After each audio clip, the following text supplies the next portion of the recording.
नमः संस्कृताय मित्रों, आप सभी का अपना यूट्यूब चैनल विजय भू क्लासेस में जुड़ने के लिए सभी को बहुत बहुत धन्यवाद। आज जो है आपका संस्कृत प्रैक्टिस सेट भाग 2 लेकर के आए हैं। UP TET, yes TET, C TET और आल टेट के लिए जो संस्कृत से प्रश्न आपको बनेंगे, तो बहुत इम्पॉर्टेंट आपका जो है परीक्षा के दृष्टि से प्रश्न पत्र करा रहे हैं। तो आज का पहला जो है हमने कल कराया था, आज का दूसरा प्रैक्टिस सेट। तो सभी मित्रों को बहुत बहुत धन्यवाद। चलिए स्टार्ट करते हैं। आज का पहला प्रश्न है, वर्ण का अर्थ है। तो वर्ण का अर्थ है क्या? पद, बी ऑप्शन शब्द, सी ऑप्शन अक्षर, डी ऑप्शन वाक्य। तो सभी मित्र इसका आंसर देंगे। वर्ण का अर्थ है क्या? तो पहले विकल्प का अर्थ होगा सी ऑप्शन अक्षर होता है।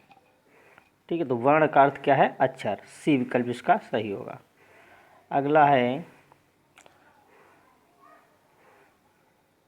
स्वर के कितने भेद होते हैं? ए ऑप्शन में 2, बी ऑप्शन में 3, सी ऑप्शन में 4, डी ऑप्शन में 5। तो सभी मित्र इसका भी आंसर देंगे। तो स्वर के कितने भेद बताए गए हैं? तो स्वर के 3 भेद बताए गए हैं, ह्रस्व, दीर्घ और प्लुप्त संस्कृत में। तो आपका विकल्प बी ऑप्शन सही होगा, 3। अगला है क्वेश्चन नंबर 3, व्यंजन का दूसरा नाम है अच। ए ऑप्शन में, बी ऑप्शन में सल, सी ऑप्शन में यण, डी ऑप्शन में हल। तो व्यंजन का दूसरा नाम होता है, वो क्या होता है? क्वेश्चन नंबर 3 का आंसर देंगे सभी मित्र। तो व्यंजन का अपर नाम या दूसरा नाम जो है हल होता है। तो इसका विकल्प डी ऑप्शन सही होगा, हल। अगला है, स्वर को क्या कहते हैं? तो स्वर को क्या कहते हैं? हल कहते हैं, या अच कहते हैं, या अक कहते हैं, या जस कहते हैं। तो इसमें पहले व्यंजन को पूछा गया कि व्यंजन का दूसरा नाम क्या है, व्यंजन को क्या कहते हैं। तो अब अगले प्रश्न में आपको बताया स्वर को क्या कहते हैं। तो स्वर को हम लोग अच कहते हैं। तो विकल्प इसका सी ऑप्शन सही होगा, सी ऑप्शन सही होगा, अच कहते हैं। अगला है पाँचवा प्रश्न संख्या 5, स्पर्श व्यंजन के अंतर्गत कौन से वर्ण आते हैं? तो स्पर्श व्यंजन के अंतर्गत जो वर्ण आते हैं वो आपका है का से लेकर यहाँ तक, का से ना तक, का से माँ तक और का से ज्ञा तक। तो एक सूत्र है कादेव मावसाना स्पर्शात। तो का से लेकर के माँ तक। तो क्वेश्चन नंबर 5 का जो है सी विकल्प सही होगा, कादेव मावसाना स्पर्शा, का से लेकर के माँ तक। अगला क्वेश्चन नंबर 6, व्यंजनों के कुल कितने भेद होते हैं? ए ऑप्शन में 2, बी ऑप्शन में 3, सी ऑप्शन में 4, डी ऑप्शन में 5। तो सभी मित्र इसका आंसर देंगे। तो कमेंट बॉक्स में सभी लोग मित्र जो आंसर देते रहेंगे। तो क्वेश्चन नंबर 6 का जो है, व्यंजनों के कुल कितने भेद होते हैं? कुल कितने भेद होते हैं? तो आपके कुल पूछा जाए तो व्यंजनों के जो है 4 भेद होते हैं। व्यंजनों के कुल कितने भेद होते हैं? 4 भेद होते हैं। ठीक है, 4 भेद। वैसे महर्षि सूत्रों के अंतर्गत परिगणित जो है एक नहीं है, तो वैसे 3 ही बताए गए हैं। मुख्य रूप से 3 हैं, और कुल पूछे तो 4 व्यंजनों के भेद बताए गए हैं। महर्षि सूत्रों में कितनों सूत्रों की गणना होती है? तो महर्षि सूत्रों में कितने सूत्रों की गणना होती है? 12 ऑप्शन, ए ऑप्शन में 12, बी ऑप्शन में 13, सी ऑप्शन 16, डी ऑप्शन में 14। तो क्वेश्चन नंबर 7 में जो है महर्षि सूत्रों में कितने सूत्रों की गणना की गई है? तो 14 महर्षि सूत्रों की गणना की गई है। तो इसका ऑप्शन हमारा डी ऑप्शन सही होगा, 14। अगला है, ता का उच्चारण स्थान क्या है? ए ऑप्शन में कंठ, बी ऑप्शन में दंत, सी ऑप्शन में मूर्धा, डी ऑप्शन में तालु। तो ता का उच्चारण स्थान पूछ रहा है। तो क्वेश्चन नंबर 8 का जो है सभी मित्र आंसर देंगे। तो लितु लसानाम दंता। तो इसका दांत ता जो है दंत के माध्यम से बोला जाता है। तो ऑप्शन बी हमारा सही होगा, दंत वर्ण है ता। अगला है, अंतस्थ के अंतर्गत कितने वर्ण सम्मिलित किए गए हैं? तो स स स ह, या व र ल, आ ई उण, क्षत्र ज्ञ हा। तो अंतस्थ के अंतर्गत जो है या व र ल, एड़ो अंतस्था वर्ण सम्मिलित किए गए हैं। तो इसका विकल्प हमारा कौन सा सही होगा? बी ऑप्शन सही होगा, य व र ल। अच प्रत्याहार के अंतर्गत आने वाले वर्ण हैं। तो अच प्रत्याहार के अंतर्गत आने वाले वर्ण कौन से हैं? आ यू री लिक, आयुण, और ये जो है, तो अच प्रत्याहार में आपको बताया गया है तो कितने वर्णों को गिना गया है? तो ऑप्शन इसका सी ऑप्शन दिया है, और डी ऑप्शन में क्या दिया है?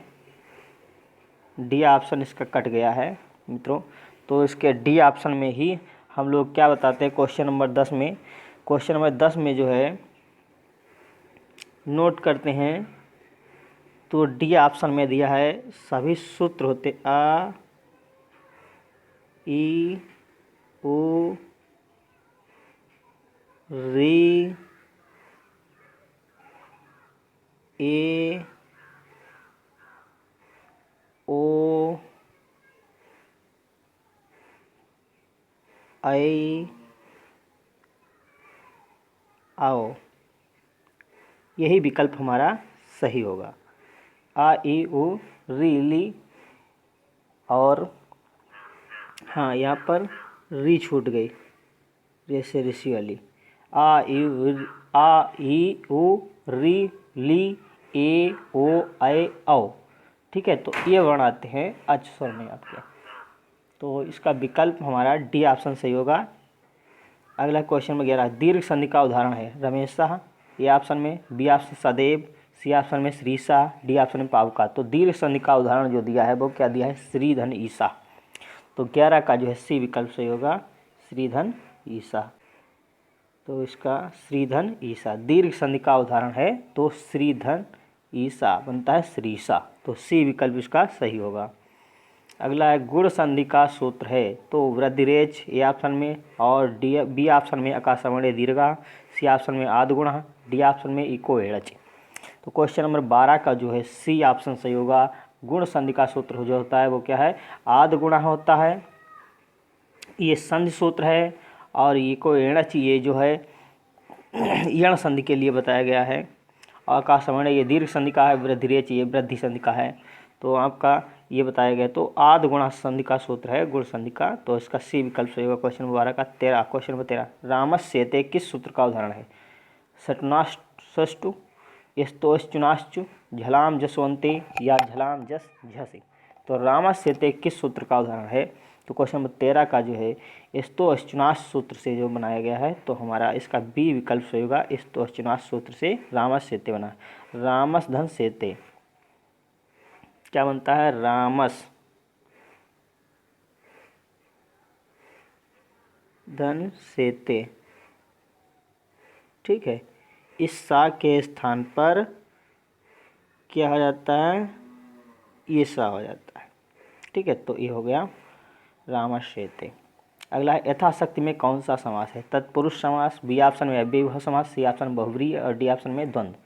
तो ये आपको बताना है यथाशक्ति में कौन सा समास है, तो इसका ऑप्शन बी ऑप्शन से होगा अव्ययभाव। यथाशक्ति में अव्ययभाव समास है, यथाशक्ति अनितक्रमणम ये होता है। तो पितरों में समास है अव्ययभाव समास, या तत्पुरुष समास, या बहुव्रीहि, या द्वंद्व। तो पितरों में समास है माता चा पितरोचा, तो इसका होगा 15 का जो है डी ऑप्शन से होगा द्वंद्व समास, माता चा पितरोचा द्वंद्व समास, डी ऑप्शन से होगा। अगला क्वेश्चन नंबर 16, कर्म कारक में कौन सी विभक्ति होती है, तो कर्म कारक में कौन सी विभक्ति होती है, ए ऑप्शन में द्वितीया, बी ऑप्शन में तृतीया, सी ऑप्शन चतुर्थी, डी ऑप्शन में पंचमी। तो कर्म कारक में कौन सी विभक्ति बताई गई है, क्वेश्चन नंबर 16 का जो है विकल्प सभी मित्र आंसर देंगे। तो क्वेश्चन नंबर 16, कर्म कारक में कौन सी विभक्ति होती है, तो द्वितीया विभक्ति होती है, ये ऑप्शन इसका सही होगा, द्वितीया विभक्ति।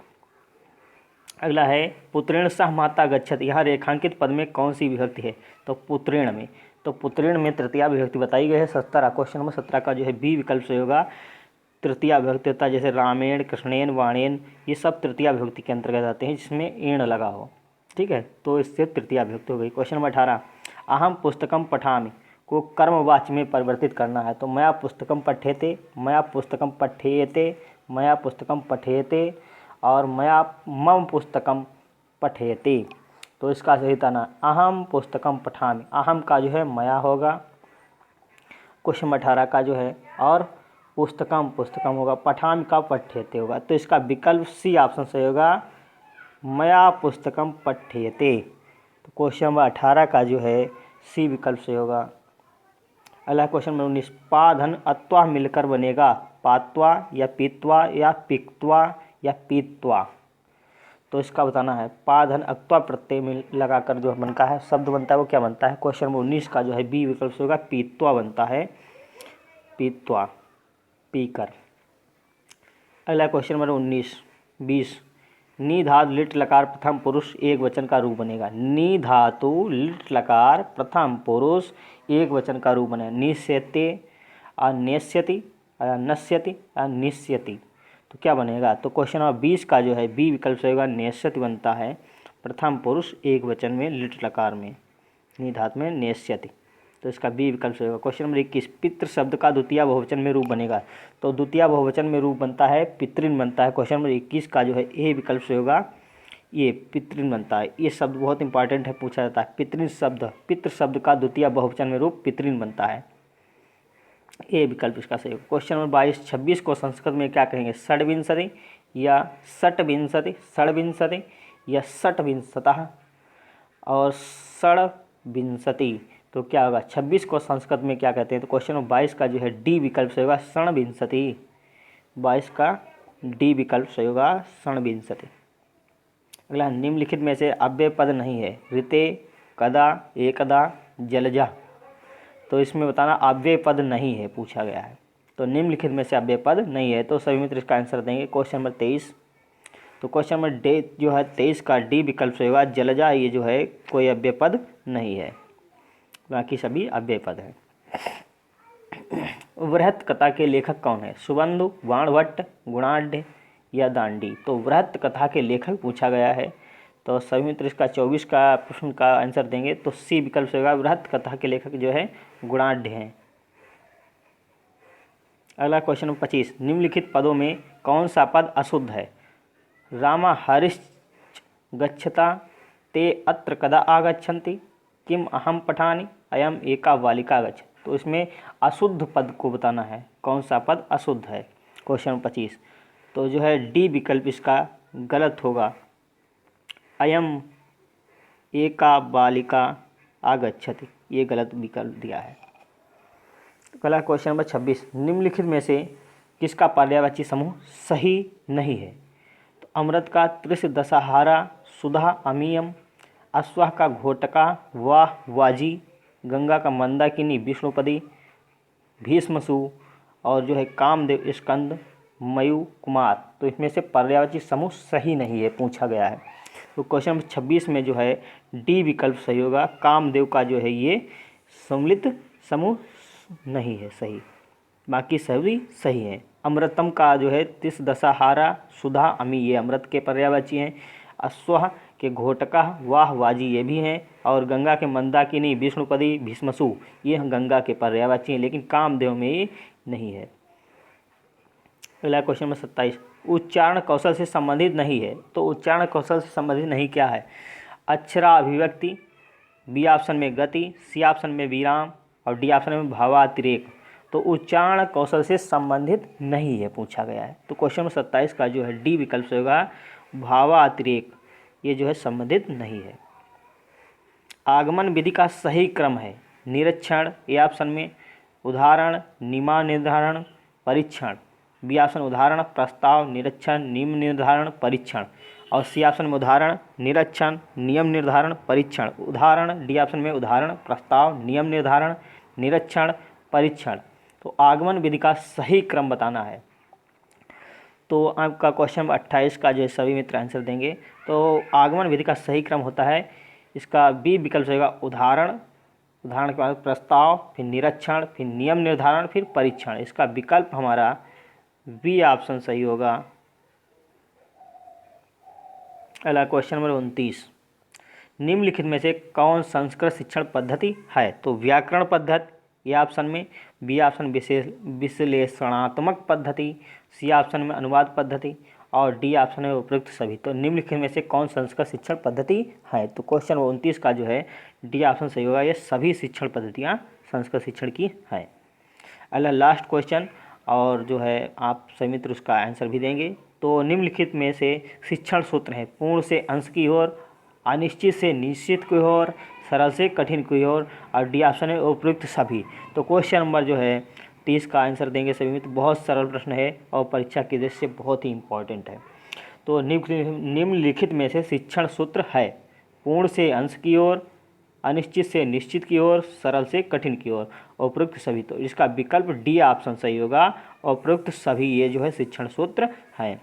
तो सभी मित्रों को हमारे साथ बने रहने के लिए बहुत बहुत धन्यवाद। वीडियो अच्छा लगे तो लाइक शेयर करें और ज़्यादा से ज़्यादा मित्रों को जो है वीडियो को शेयर करें और जोड़ने का प्रयास करें। और सभी मित्र जो नए मित्र हमारे साथ जुड़ रहे हैं वो चैनल को सब्सक्राइब अवश्य करें और वीडियो को लाइक करें, और ताकि हमारे द्वारा जो है वीडियो आप सभी तक पहुंच सकें। और बेल आइकन को ज़रूर प्रेस करें, जिससे आपको नोटिफिकेशन समय से मिलता रहेगा।